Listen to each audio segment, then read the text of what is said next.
we're going to talk about soil fertility and plant nutrients. What is soil fertility?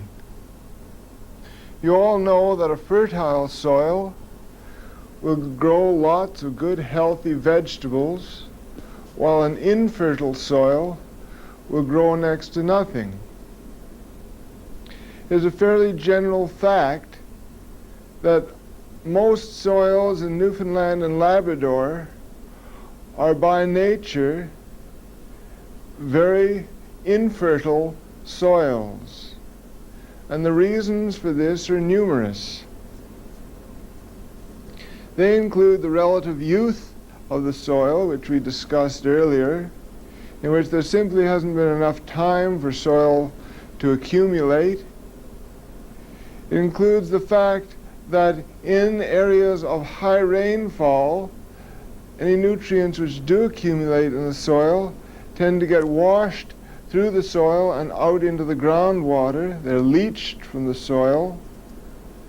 And the fact that most soils in Labrador and Newfoundland are very acid stems from the fact that most soils have developed under fir or spruce forests. And soils which develop under evergreens tend to be extremely acid.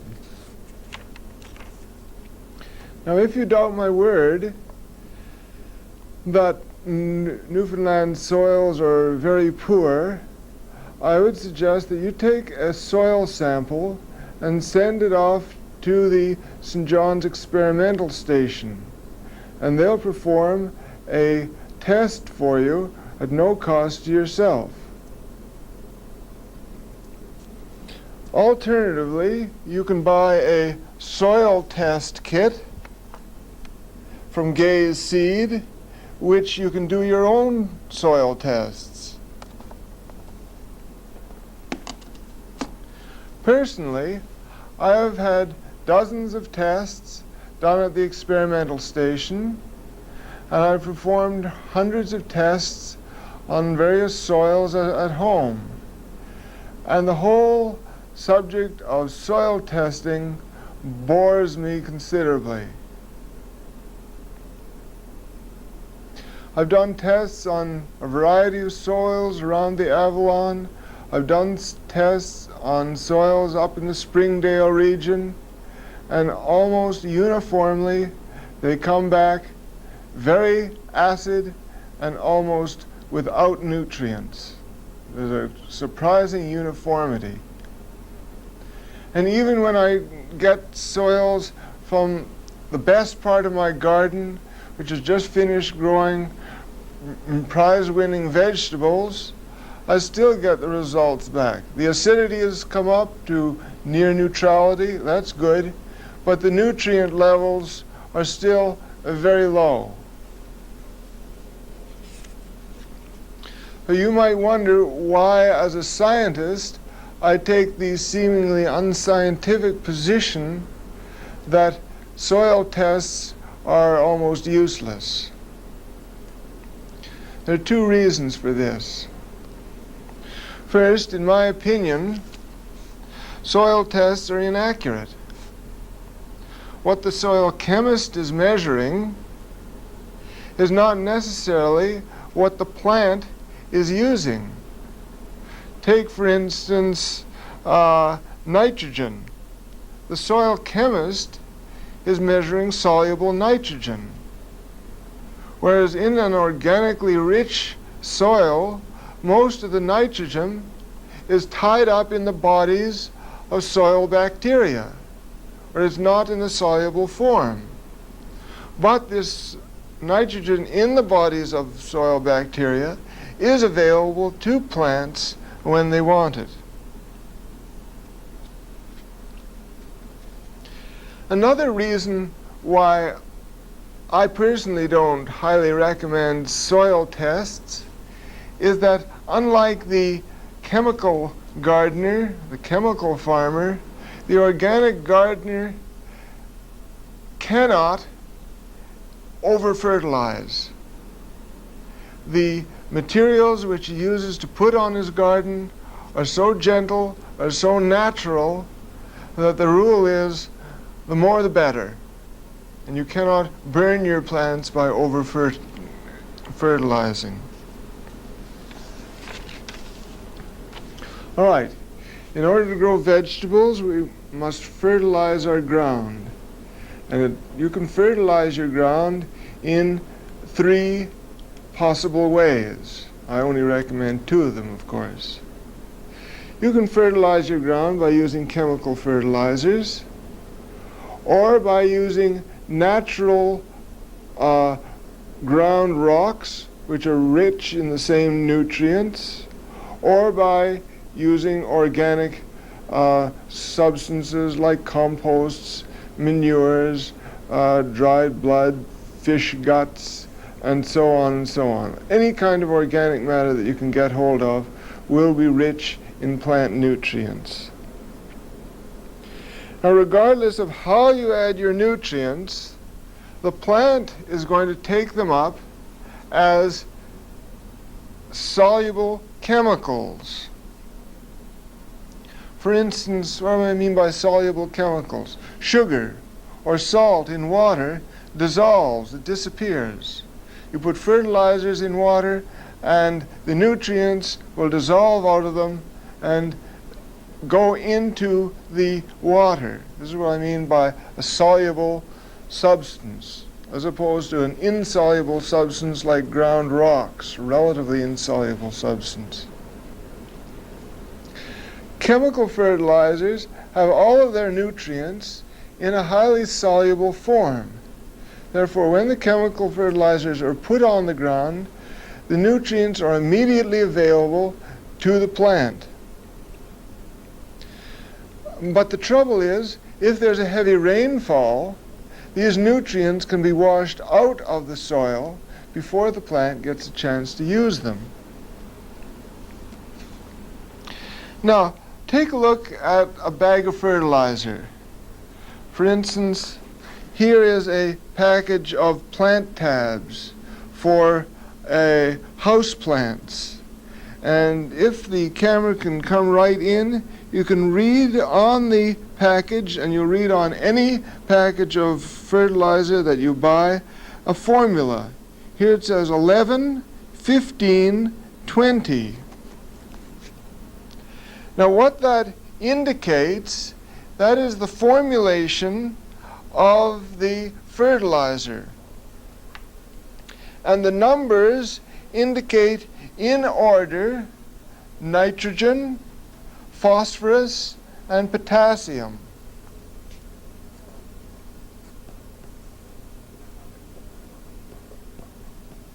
Nitrogen,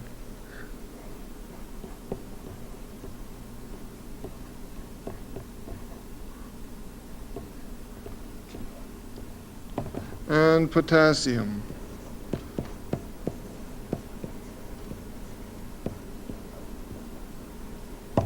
Or, in abbreviated form that the chemist uses, NPK.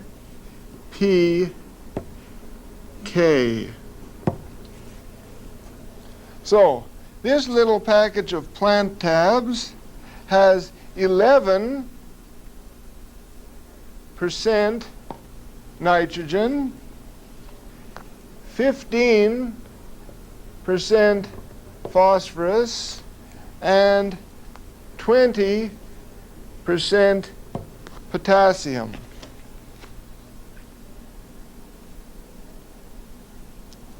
Now, nitrogen, phosphorus, and potassium are known as the macronutrients.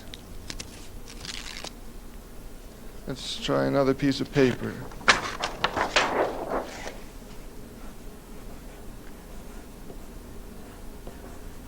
Macronutrients.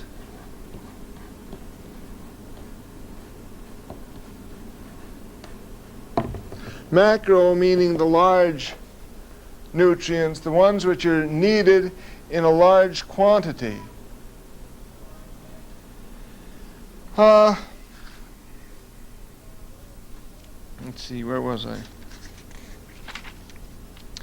All right. any one of the macronutrients, such as nitrogen, phosphorus, or potassium, which is in short supply, will either stunt or kill the plant. All the nutrients are required in equal amounts.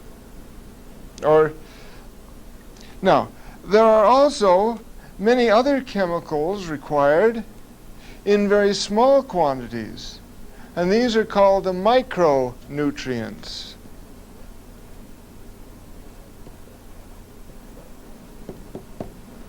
The micronutrients.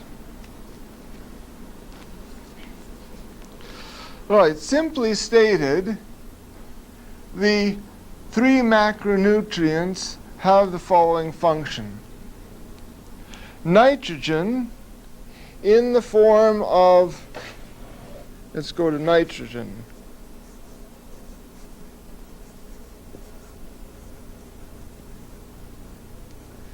It is in the form of nitrate,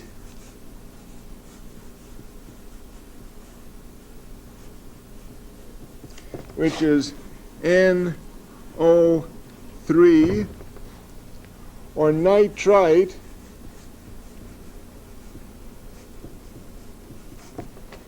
NO2, or ammonium.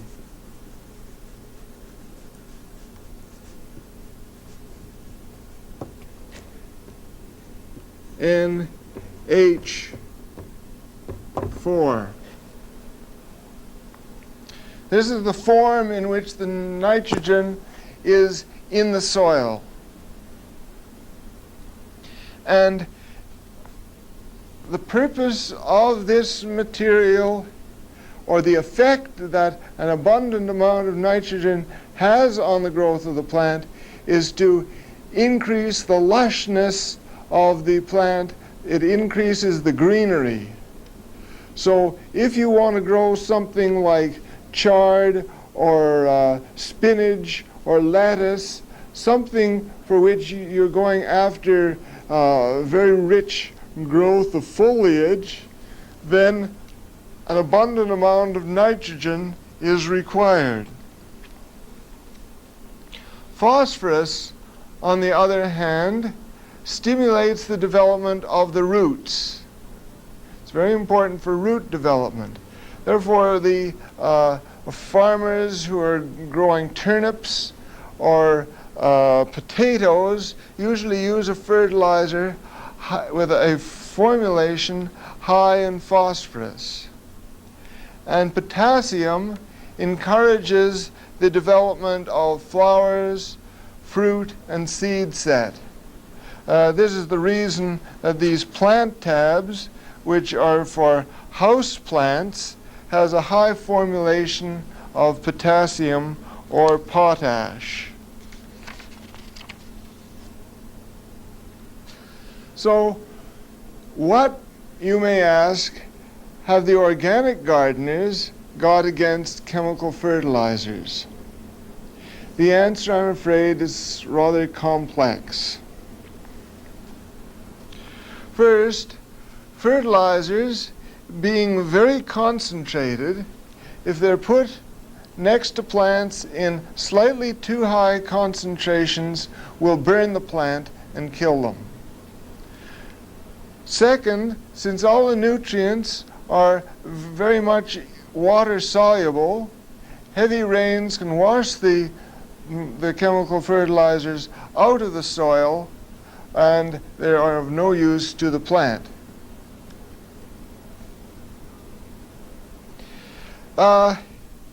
Following the prolonged use of chemical fertilizers, good soils tend to lose their organic content. And since they lose their organic content, they become mineralized, and this results in a loss of the all-important crumb structure, which I talked about in the previous lecture. Now here's an example of soil which has been chemically fertilized for many years. Note how hard it is, and compare it with the softness of organic rich soils.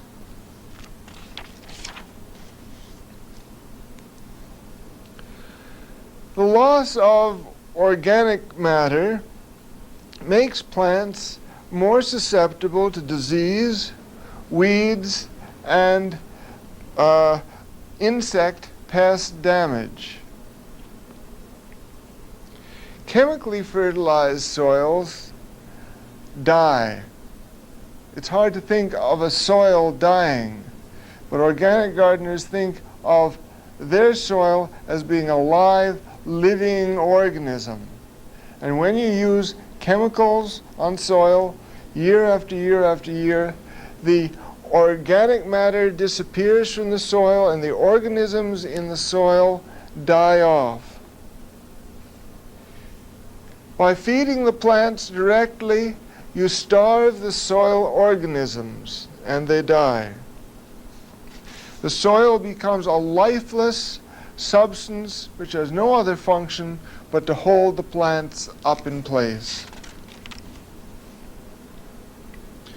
Now, in the larger sense, chemical agriculture is wasteful, environmentally damaging, and at the best, short-term. Just think of it. In the chemical fertilizers, the phosphorus is mined in North Africa, Morocco, or Florida. The potassium is mined in Saskatchewan. The nitrogen is manufactured from natural gas, which comes out of wells in Alberta or other oil fields. Do you know it takes 7 tons, an energy equivalent of 7 tons of coal, to manufacture 1 ton of nitrogen fertilizer? And the experts tell us that the natural gas will all be gone in 20 years. All these chemicals are brought together, stuck in a bag, and shipped off to Newfoundland to grow our vegetables. The chemicals are washed out of the water, out of the soils and into the water bodies, into the rivers, lakes, and oceans, where they cause harm by polluting the water. And next season, we haven't gotten any further ahead. We have to start fertilizing all over again.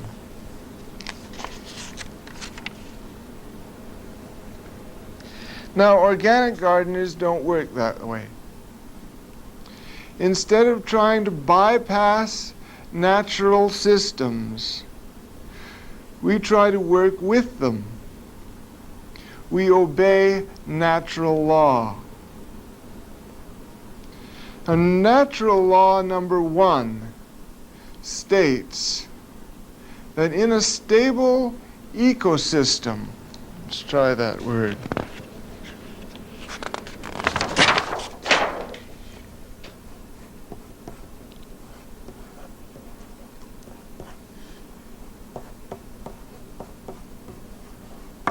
In a stable ecosystem, an example of an ecosystem could be your garden or your homestead, an area, a location. The nutrients cycle within that system. Let's take an example. Go back to the board here. Here's a plant. It's got roots in the soil, leaves up here. It takes nitrogen, phosphorus, and potassium in a chemical form from the soil and grows the plant tissue. This plant tissue is eaten by animals. I'm going to have a joke here because I'm not a very good drawer. Okay, that's an animal, okay? Eats the animal, and people come along and eat both the plants and the animals, right?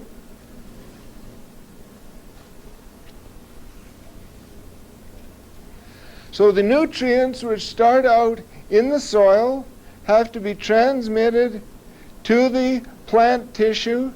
The same nutrients have to be transferred into the animal tissue, and these same nutrients have to be transferred to us to form our tissue.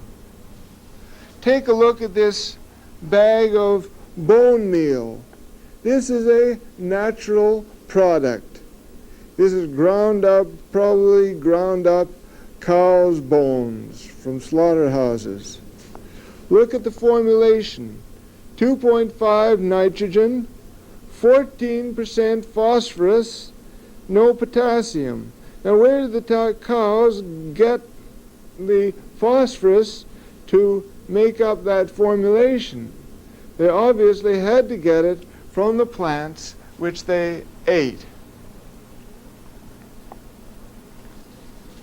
Now what people tend to forget is that plants and animals die, that animals and people defecate, they eliminate wastes, and everything under natural law is returned to the soil.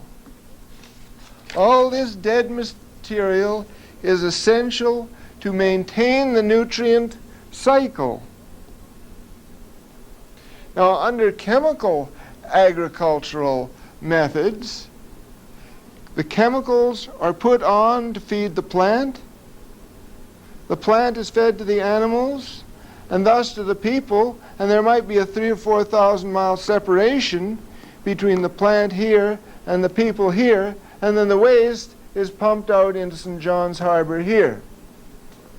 So obviously there's no return of the cycle.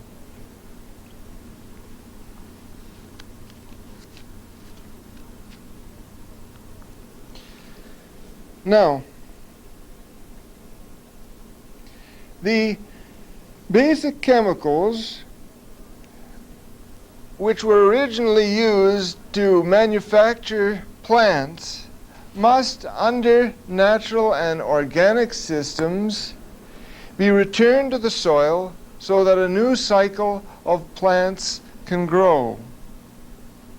When the nutrients are returned to the soil, either as feces or as the dead bodies of plants or animals, they are not immediately available to the plants because they are in a different form. They're in large molecules. These are called macromolecules. Same word. Macromolecules, large molecules. And before these nutrients can be released from the macromolecules and passed back in the simple form which plants can absorb, the macromolecules have to be broken down. They have to be decomposed.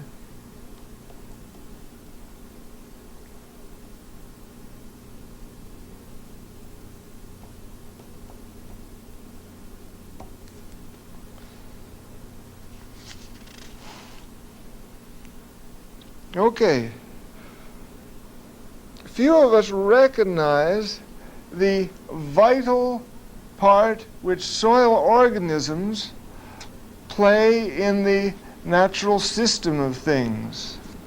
Without an abundance of soil organisms to break down or decompose the dead plant and animal material which is constantly being dropped on it, there could be no return cycle. Without the decomposers, without the lowly bacteria, lowly fungi and worms which live in the soil, our land would soon be littered with the dead but not decomposed bodies of plants and animals, and all life would come to an end very, very quickly.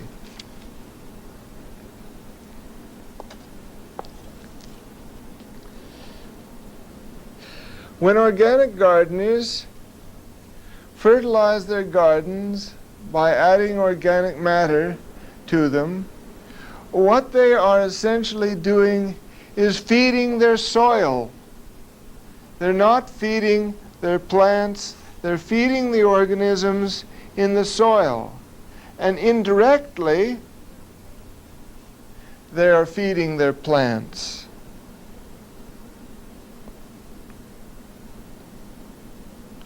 When nutrients are added to the soil in the form of organic matter, they are doled out to the plants in small portions, a little bit at a time, something like contact C. The nutrients are available to the plants when and if they need them.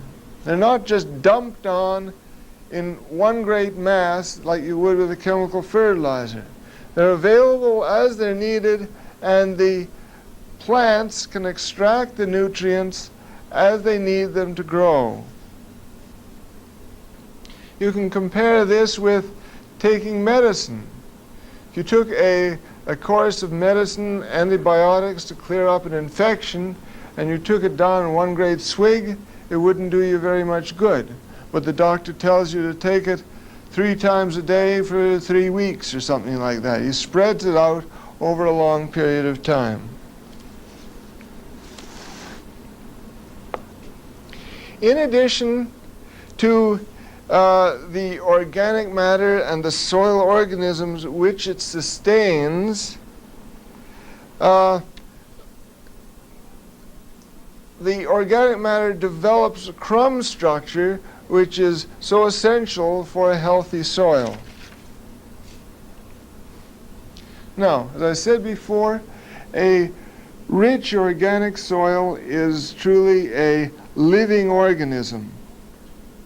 The most obvious indication that your soil is coming to life, is becoming a living organism, is the abundance of earthworms. What you cannot see is a vast array, a myriad of microorganisms, of bacteria and fungi, which are beneficial organisms. Now, when these microscopic bacteria and fungi grow, they produce very important byproducts. And some of these byproducts are antibiotics. We get penicillin, and the byproduct of a particular kind of fungus. All right, the fungus and the bacteria in soil produce antibiotics, which have an effect of killing off disease organisms. They have an effect of controlling and reducing the numbers of plant diseases and pests.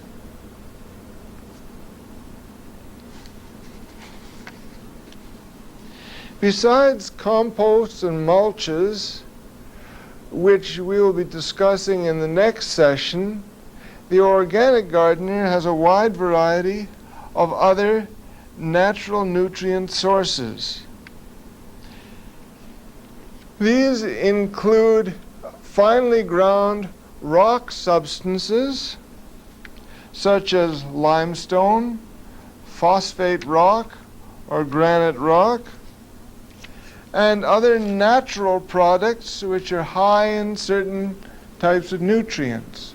Go to Gay's Seed and you can buy fish emulsion, which is high in nitrogen and quite high in phosphorus and potassium. You can buy, if you're in the right place at the right time, you can buy blood meal from abattoirs. You can buy feathers from abattoirs, very rich in nitrogen. If you're a barber, you've got a good friend who's a barber, you can get hair, also rich in nitrogen. Bone meal, as I pointed out before, is a very good source of potassium. Very good source of potassium.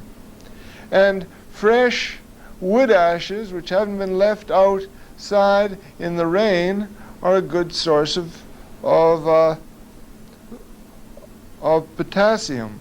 I think I said the bone meal was a good source of potassium. It's a good source of phosphorus, of course. Let's go back to ground rock. Ground rock is a particularly important thing to add to your soil, as it provides a semi-permanent improvement for your soil. It is much better to add rocks which are rich in nutrients than chemical fertilizers, because the nutrients in ground rocks, like phosphate rock and ground granite, are in a rather insoluble form. It's more difficult. It won't be leached out of the soil by rain, and it can be made available to the plants by the plant roots coming in contact with these ground rock particles.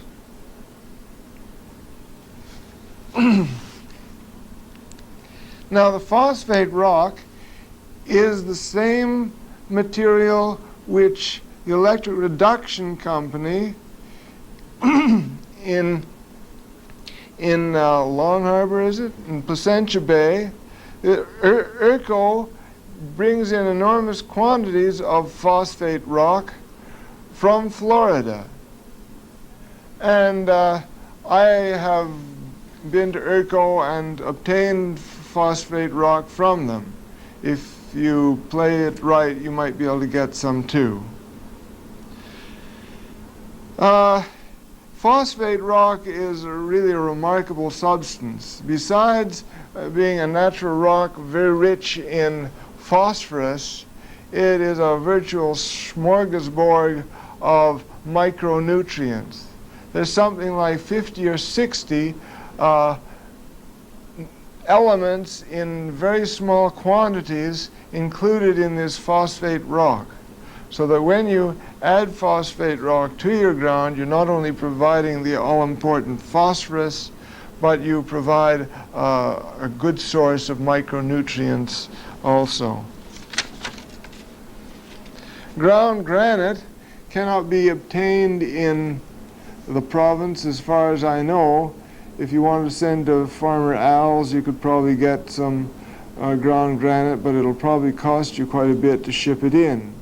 Ground granite is useful because it's rich in potassium. A 100-pound bag of phosphate rock and ground granite would do a garden 2,000 or 3,000 square feet for 5 or 6 years. You don't really need a whole lot. On the other hand, limestone is an absolutely essential material for Newfoundland gardeners. Limestone is essential to sweeten acid soils. Newfoundland has very acid, sour soils, and you have to use a lot of limestone in order to neutralize that acidity.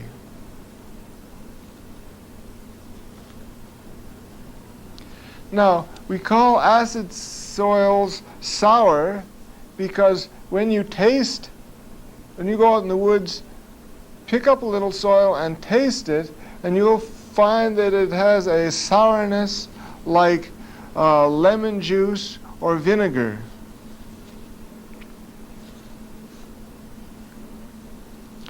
Limestone, or calcium carbonate, which is written CaCO3, that's calcium carbonate.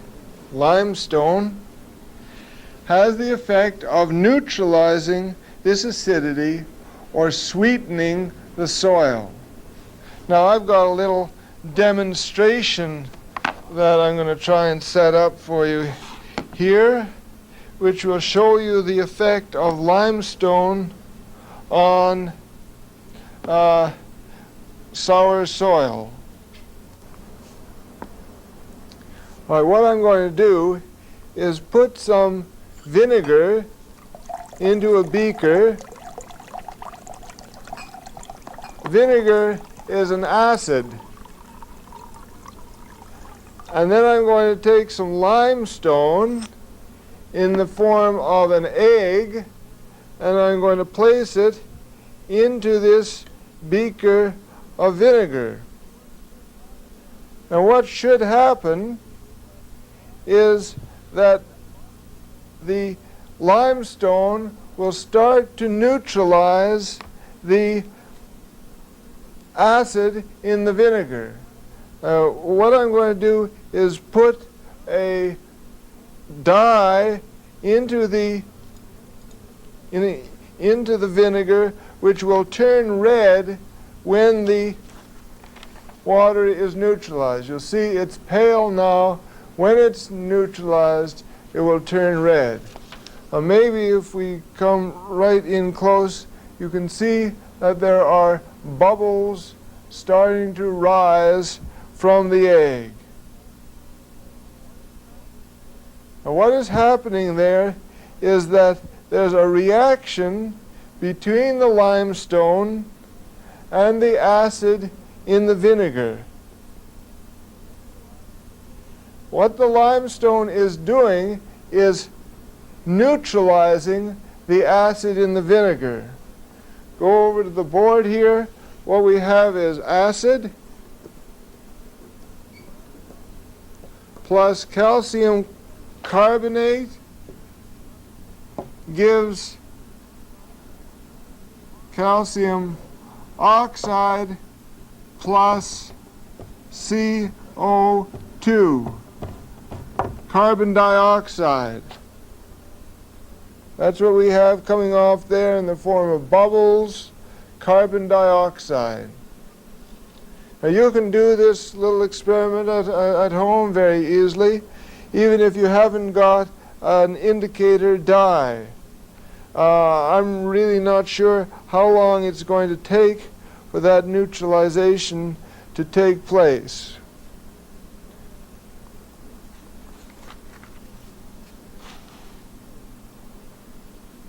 Now, when bubbles cease to come off of this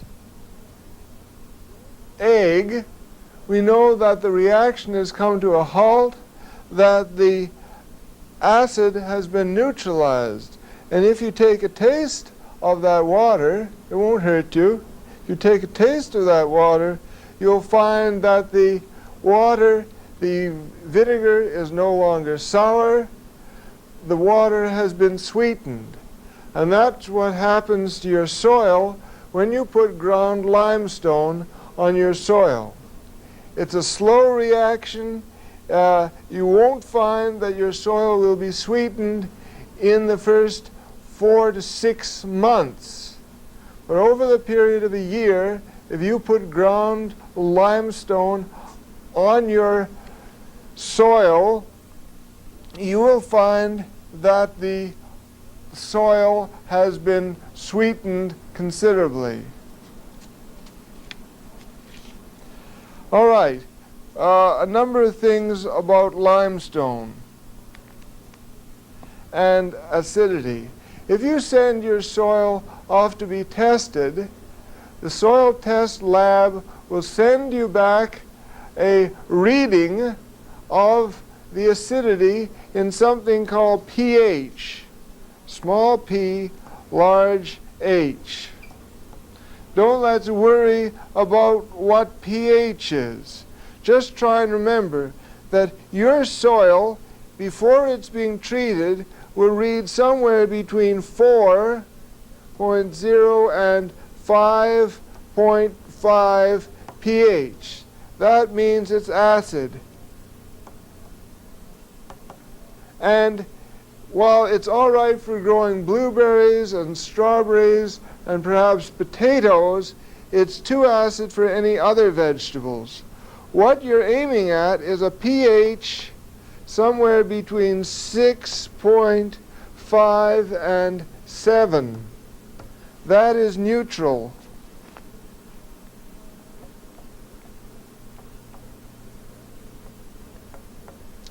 a neutral soil or relatively neutral soil, 6.5 to 7, is the range in which the majority of vegetables grow best. All right, where are you going to get limestone? Well, that's a bit of a problem, especially because you're going to want to use an awful lot of limestone. I generally recommend to people that they put somewhere between 1/4 and 1/2 pound per foot on their garden. That means if they've got a 4,000-foot garden, which is not a big garden, it's 100 feet by 40, you're going to have to put a ton of limestone on your garden. If you go to Gay's Seed and buy a ton of limestone, that's going to cost you an awful lot of money. The best thing for you to do, if you can possibly arrange it, is make an arrangement with the nearest commercial farmer and try and purchase some limestone from him. The government has a limestone subsidy program where they bring in limestone at way below cost and sell it to the farmer at a price of something like $2 per ton. All right, this is an extremely cheap rate of getting limestone. If you can make some kind of arrangement to go cooperative with a number of people and get a carload of lime in, this is the best way to do it. In order to order from the government, you've got to order at least between 30 and 35 tons.